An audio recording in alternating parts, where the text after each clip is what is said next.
It's time for part 2.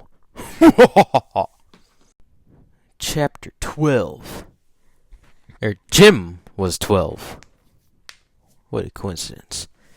He was difficult to live with, inconsistent, moody. Pardon me.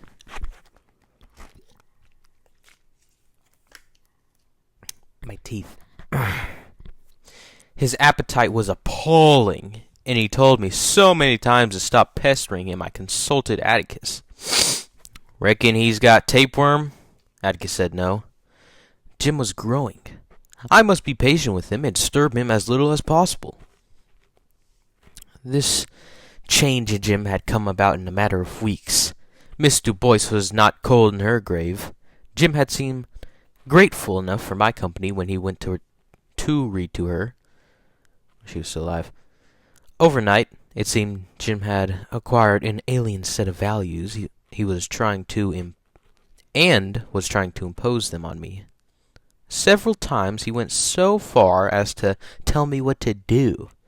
After one altercation, when Jim hollered, "It's time you start being a girl and acting right," I burst into tears and fled to Calpurnia. Sorry, I believe my mic was way too loud there. "Don't you fret too much over Mr. Jim," cut off, she began. "Mr. Jim?" "Yeah, he's just about Mr. Jim now." "He ain't that old," I said. "All he needs is somebody to beat him up." "Oh, and I ain't big enough."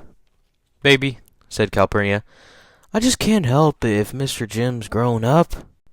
He's gonna want to be off to himself a lot now, doing whatever boys do. So you just come right here and on the kitchen when you feel lonesome. We'll find lots of things to do in here." Yeah, lots of things. The beginning of that summer boded well. Jim could do as he pleased. Calpurnia would do until Dill came. She seemed glad to see me when I appeared in the kitchen, and by watching her I began to think there was some skill involved in being a girl. But summer came, and Dill was not there. I received a letter and a snapshot from him. And the letter said he had a new father whose picture was enclosed, and he would have to stay in Meriden because they planned to build a fishing boat. For the whole summer? His father was a lawyer like Atticus, only much younger. Dill's new father had a pleasant face, which made me glad Dill captured him. But I was crushed.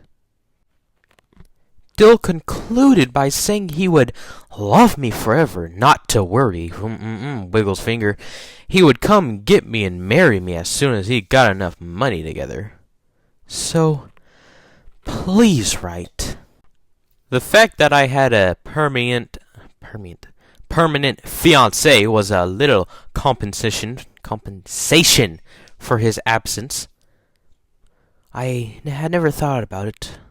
But summer was Dill by the fishing pool smoking string.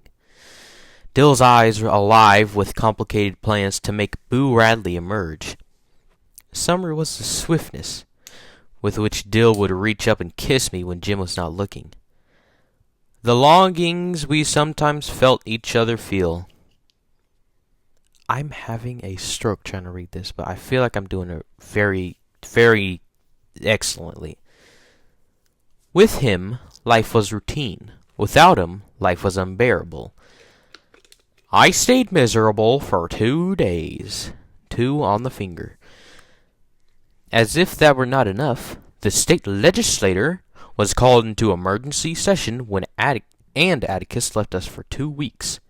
The governor was eager to scrape a few barnacles off the ship of state. There were sit-down strikes in Birmingham. Bread lines in the cities grew longer. People in the country grew poorer. But these were events remote from the world of Jim and me.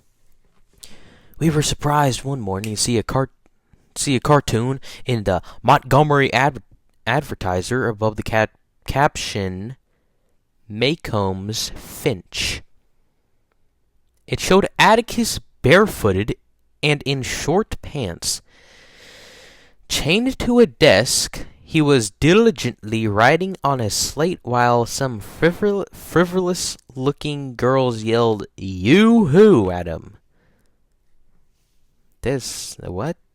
That just does not make any sense. What the fuck, Flip? That's a compliment, explained Jim. He spends his time doing things that wouldn't get done if nobody did them. Huh? In addition to Jim's newly developed characteristics, he had acquired a maddening air of wisdom. Oh, yes, puts tips of fingers together in wisdom. Oh, Scout, it's like reorganizing the tax system of the countries and things. That's the kind of thing pretty judge must meant. How do you know? Oh, go on now and leave me alone. I'm reading the paper. This man is 12. He thinks he's 35. What the hell? What the heck? What the heck, Tate? Oh, that's funny. Jim got his wish. I departed for the kitchen. While she was shelling peas, Calpurnia suddenly said, "What am I gonna do about y'all's church this Sunday?" "Nothing, I reckon. Atticus left us collection." Collection? Calpurnia's eyes narrowed, and I could tell what was going through her mind. "Cal," I said, "you know we'll behave. We haven't done anything in church in years."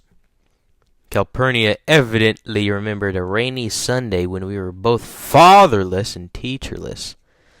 Left to its own devices, the class tied Eunice Ann Simpson, the Simpsons, to a chair and placed her in the furnace room. We forgot her, trooped upstairs to church, and were listening quietly to the sermon when a dreadful banging issued from the radiator pipes, persisting until someone investigated and brought forth Eunice Ann, saying she didn't want to play Shatterash anymore. Jim Finch said he wouldn't get burnt if she had seen enough Fate, but it was hot down there. What the hell did you put a flipping kid in an oven? What the hell wrong with these kids, man? Besides, Cal, this isn't the first time Atticus left us, I protested. Yeah, but he makes certain your teacher's gonna be there. I didn't hear him say this time. Reckon he forgot it. Calpurnia scratched her head. Scratches my human head with curiosity. Suddenly she smiled.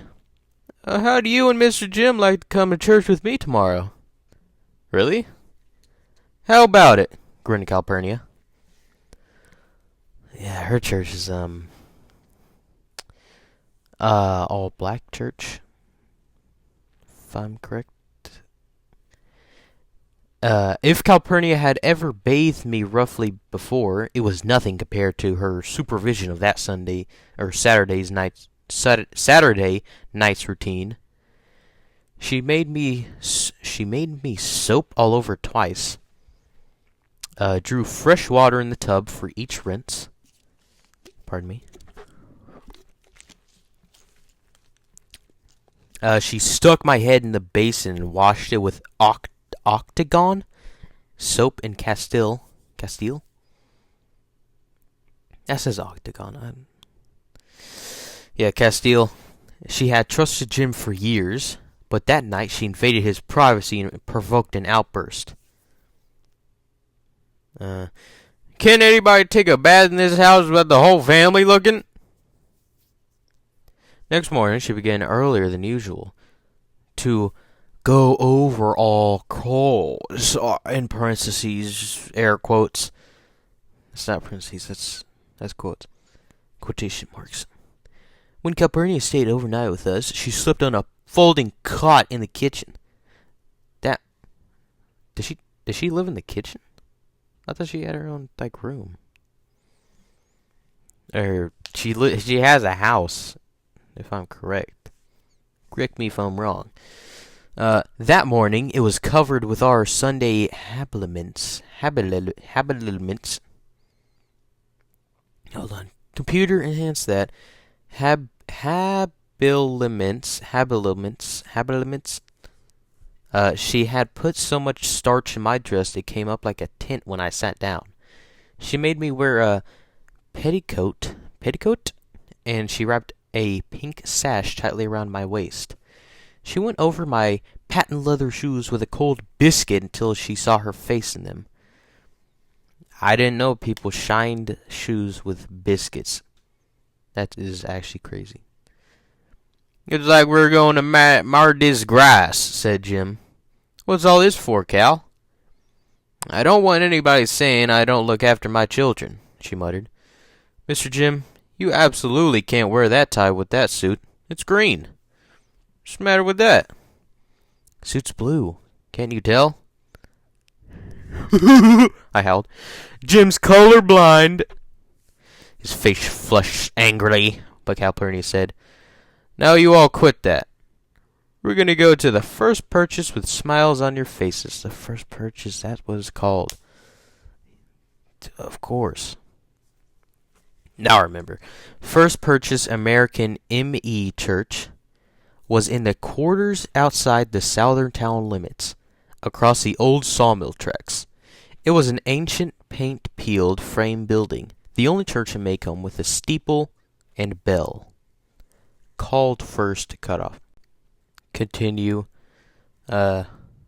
Purchase because it was paid for from the first earnings of freed slaves. Negroes worshipped it on Sundays, and white men gambled in it on weekdays. The churchyard was brick-colored clay, as was the cemetery beside it. If someone died during a dry spell, the body was covered with chunks of ice until rain softened the earth. A few graves in the cemetery were marked with crumbling tombstones.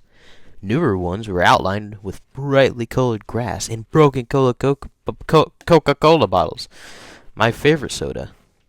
Don't drink anymore because I don't want to die at 17. Lightning rods guarding some slaves. Not slaves. Pardon my grammar. Graves denoted dead who rested uneasily. Stumps of burnt-out candles stood at the heads of infant graves. Oh, it was a happy cemetery. Very happy. Probably is, actually. It's probably like a happy church. I would say, kinda. I know this next part is not going to be so happy. The warm, bittersweet smell of clean Negro welcomed us as we entered the churchyard. I didn't know that was a smell. Heart of Love hairdressing mingled with... Hold on. I've never seen that word in my life. Astafita? Snuff, Hoyt's cologne, Brown's mule, peppermint, and lilac talcum. The lilac system from Star Fox. When they saw Jim and me with Calpurnia, the men stepped back and took off their hats. The women crossed their arms at their waists, weekday gestures of respectful attention. They parted and made a small pathway to the church door for us. I would have cut that out, but I'm not. Calpurnia walked between Jim and me, responding to the greetings of her brightly clad neighbors. "What you up to, Miss Cal?" said a voice behind us. Calpurnia's hands went to our shoulders, and we stopped and looked around. Standing in the path behind us was a tall Negro woman. Her weight was on one leg. She rested her left elbow on the curve of her hip, pointing at us with upturned palm. She was bullet-headed with strange almond-shaped eyes, straight nose, and an Indian bow mouth. She seemed 7 feet high. Damn, wait.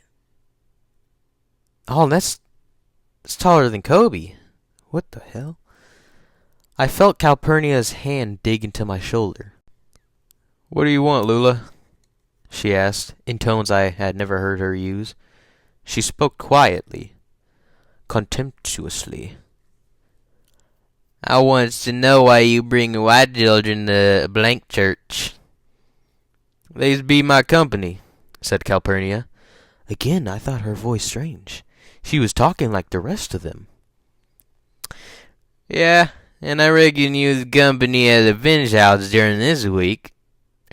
The week. A murmur ran through the crowd. "Don't you fret," Calpurnia whispered to me. But the roses on her hat trembled indignantly. When Lula came up to the pathway towards us, and Calpurnia said, "Stop right there, blank." Damn. Lula stopped, but she said, "You ain't got no business bringing white children here. They got their church. We got ourn." "It is our church, ain't it, Miss Cal?" My mic is really flipping up, and it's making me mad. Calpurnia said, "It's the same God, ain't it?" Jim said, "Let's go home, Cal. They don't want us here cut off." I agreed. They did not want us here, I sensed, rather than saw, that we were being advanced upon. They seemed to be drawing closer to us, but when I looked at Calpurnia, there was amusement in her eyes. When I looked down the pathway again, Lula was gone. In her place was a solid mass of colored people. One of them stepped from the crowd. It was Zebo, the garbage collector, who picked up the corpse of Tim Johnson, the dog, the mad dog. "Mr. Jim," he said, "we're mighty glad to have you all here. Don't pay attention to Lula.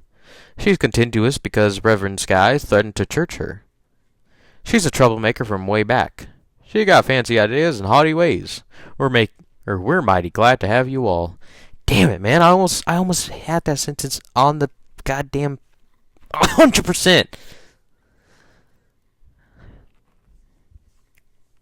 I can't win them all. With that, Calpurnia led us to the church door, where we were greeted by Reverend Skies, who led us up to the front pew. First purchase was unsealed. I think it says unsealed. We'll never know. And unpainted within. Along its walls, unlighted kerosene lamps hung on brass brackets. Pine benches served as pews. Behind the rough oak pulpit, a faded pink silk banner proclaimed "God is love." I had no more water left. The church's only decoration except a rotogravure. Hold on. Yeah, rotogravure print of Hunt's "The Light of the World." There was no sign of piano, organ, hymn books, church programs. The familiar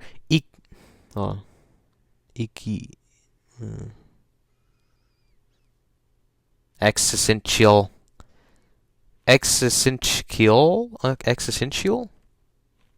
Impimdia? Hey man, at least I'm not pronouncing impedimenta, but at least I'm not pronouncing Auburn as urban, like the dumbasses at my school. We saw every Saturday. Sunday. It was dim inside, with the damp coolness slowly dispelled by the gathering congregation. At each seat was a cheap cardboard fan bearing a garish garden of Gethsemane, courtesy Tyndall's Hardware Co. You name it, we sell it. Parentheses. Calpurnia motioned Jim and me to the end of the row and placed herself between us. She fished in her purse, drew out her handkerchief, and untied the hard wad of change in its corner. She gave a dime to me and a dime to Jim. "We've got ours," he whispered.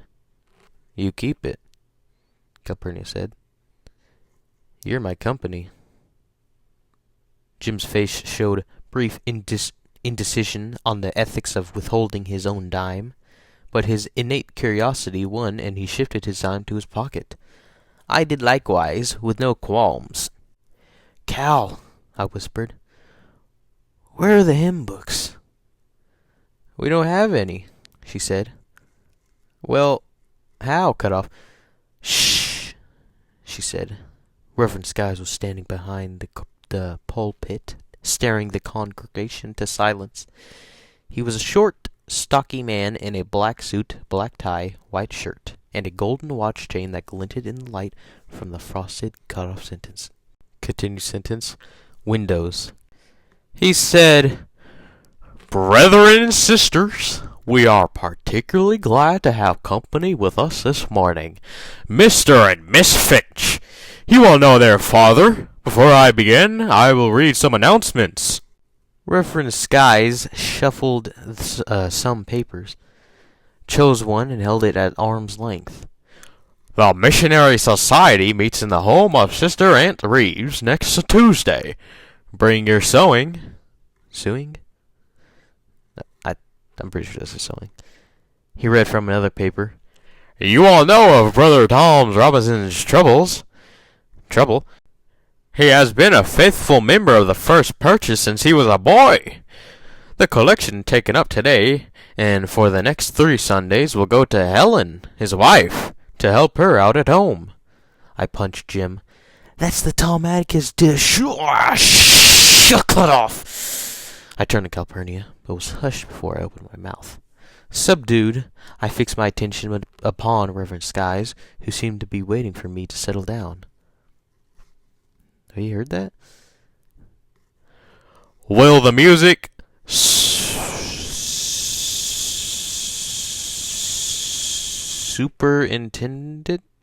superintend lead us the first hymn?" he said. Zebo rose from his pew and walked down the center aisle, stopping in front of us and facing the congregation. He was carrying a battered hymn book. He opened it and said, "We'll sing number 273. This was too much for me. Well, how are we going to sing it if there ain't any rhyme, no rhyme? Hymn books."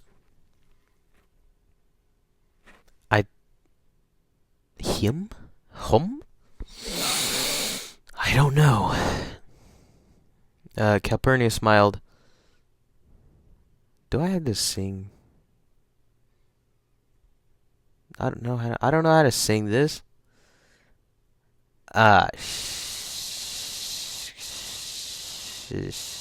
Shoot. Calpurnia smiled. "Hush, baby," she whispered. "You'll see in a minute." Zebo cleared his throat and read in a voice like the rumble of distant artillery. I don't know how a hymn goes. Do I have to sing this? "There's a land beyond the river," miraculously on pitch. 100 voices sang out Zebo's words. The last syllable, held to a husky hum, was followed by Zebo saying, "That we call the sweet forever." Music again swelled around us. The last note lingered, and Zebo met it with the next line. "And we only reach that shore by faith's decree." The congregation hesisted. Zebo repeated the line carefully, and it was sung. At the chorus, Zebo closed the book, a signal for the congregation to proceed without his help. On the dying notes of Jubilee, Zebo said, "In that far-off sweet forever, just beyond the shining river." Line for line, voices followed in simple harmony until the hymn ended in a melancholy murmur. I did it. I said it. I looked at Jim, who was looking at Zebo from the corners of his eyes. I didn't believe it either, but we both heard it.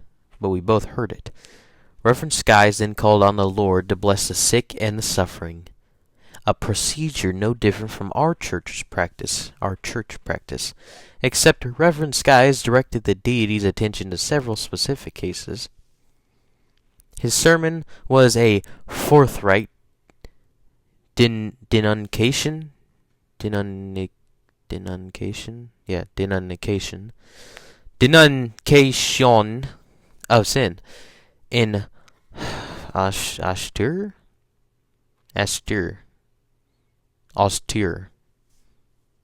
declaration of the motto on the wall behind him. God loves you all, or whatever it was. He warned his flock against the evils of heady brews, gambling, and strange women.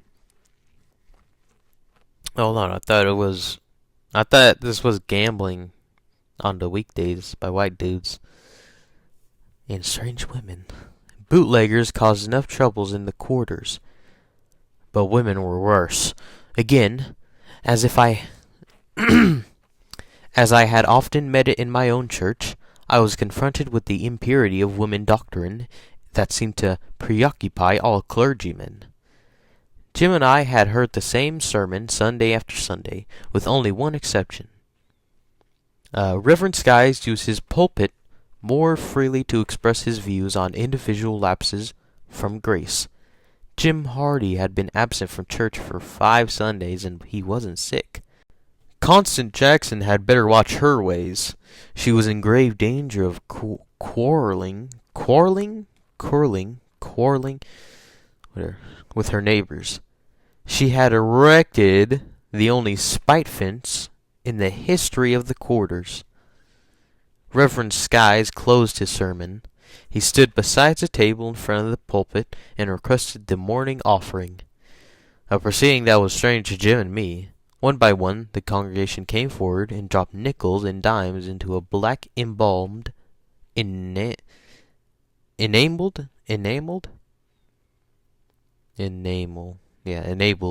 coffee can. Jim and I followed suit, and received a soft thank you, as our dimes clinked. To our amazement, Reverend Skies emptied the can onto the table and raked the coins into his hand. He straightened up and said, "This is not enough. We must have $10. The congregation stirred. You all know what it's for. Helen can't leave those children to work while Tom's in jail. If everybody gives one more dime, we'll have it." Reverend Skies waved his hands and called someone in the back of the church. "Alec, shut the doors. Nobody leaves here until we have $10. Nah. Sus, man.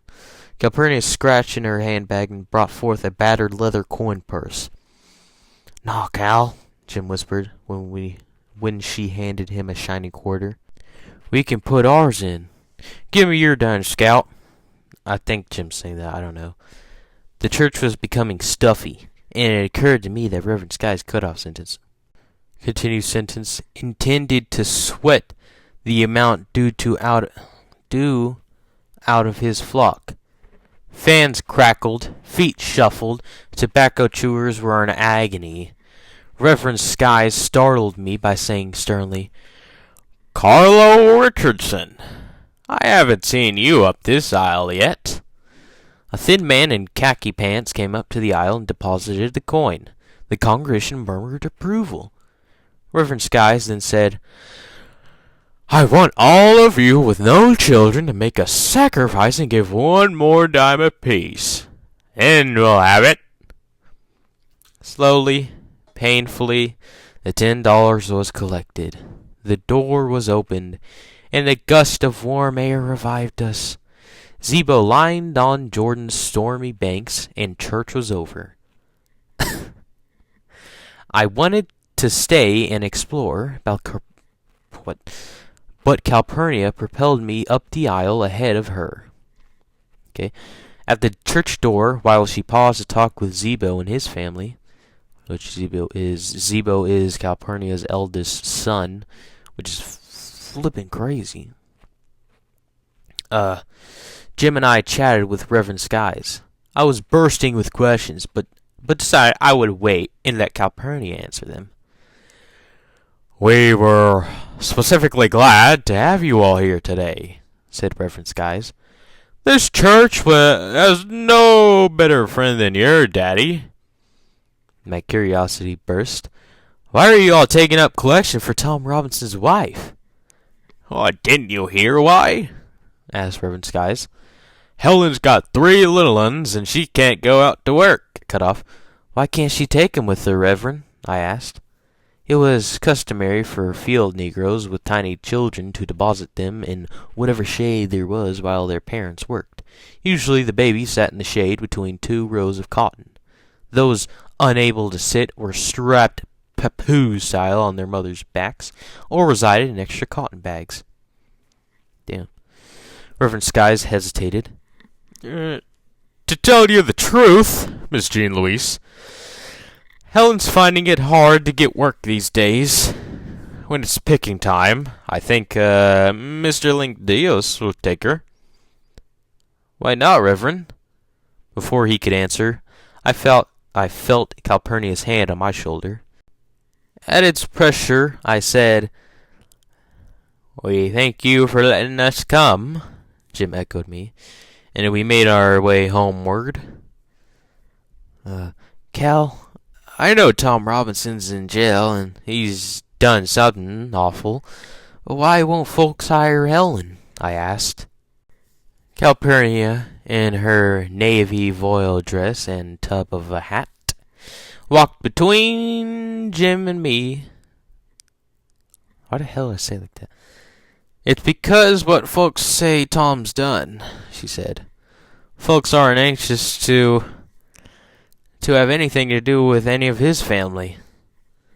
Just what did he do, Cal? Oh, Calpurnia sighed. Old Mr. Bob Yule accused him of raping his girl and had him arrested and put in jail. Mr. Yule? My memory stirred. Does he have anything to do with those Yules that come up first day of school and they'd go home? Why, Atticus said they were absolute trash. I never heard Atticus talk about folks the way he talked about the Yules. He said, cut off, Yeah, those are the ones. Well, if everybody in Maycomb knows what kind of folks the Yules are, they'd be glad to hire Helen. What's rape, Cal? For educational uses, I can say this word. It's something you'll have to ask Mr. Finch about, she said. He can explain it better than I can. You all hungry? The Reverend took a long time unwinding this morning. He's not usually so tedious. He's just like our preacher, said Jim. But why do you all have to sing hymns that way? Linen? She asked. Is that what it is? Yeah, it's called linen. Yeah, it's called linen. They've done it that way as long as I can remember. I'm having a conversation with myself at this point. Jim said it looked like they could save the collection money for a year and get some hymn books. Calpurnia laughed. Wouldn't do any good, she said. They can't read. Can't read? I asked. All those folks? That's right, Calpurnia nodded. Can't but about 4 folks in first purchase read. I'm one of them. Where'd you go to school, Cal? Asked Jim. Nowhere. Let's see now. Who taught me my letters? It was Miss Maudie Atkinson's aunt. Old Miss Buford. Cut off. Are you that old? I think Jim's saying that. I'm older than Mr. Finch, even. Damn! Calpurnia grinned. Not sure how much, though. We started remembering one time, trying to figure out how old I was. I can remember back just a few years more than he can. So I'm not much older when you can take off the fact that men can't remember as well as women. Got that right, damn. I have the memory of a goldfish. What's your birthday, Cal? I just have it on Christmas. It's easier to remember that way. I don't have a real birthday. But Cal, Jim protested, you don't look even near as old as Atticus. Colored folks don't show their ages so fast, she said. Maybe 'cause they can't read. Cal, Did you teach Zebo? Yeah, Mr. Jim. There wasn't a school even when he was a boy. I made him learn, though. Here's some history drop on you all. At the fattest bomb here. Zebo was Calpurnia's eldest son. Suck it. This is true history. Right here. The facts. I just destroyed you all with facts and logics. My God. If I had ever thought about it, I would have known that Calpurnia was of mature years. Zebo had half-grown children, but then I had never thought about it. Did you teach him out of a primer, like us? I asked. No, I made him get a page out of the Bible, every day. And there was a book Miss Buford taught me out of. Bet you don't know where I got it, she said. We didn't know.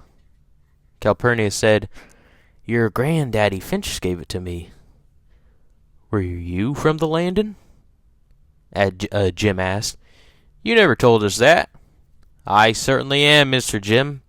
Grew up down there between the Buford place and the landin'. I've spent my days working for the Finches or the Bufords, and I moved to Macomb when your daddy and your mama married. What was the book, Cal? I asked. Blackstone's Commentaries.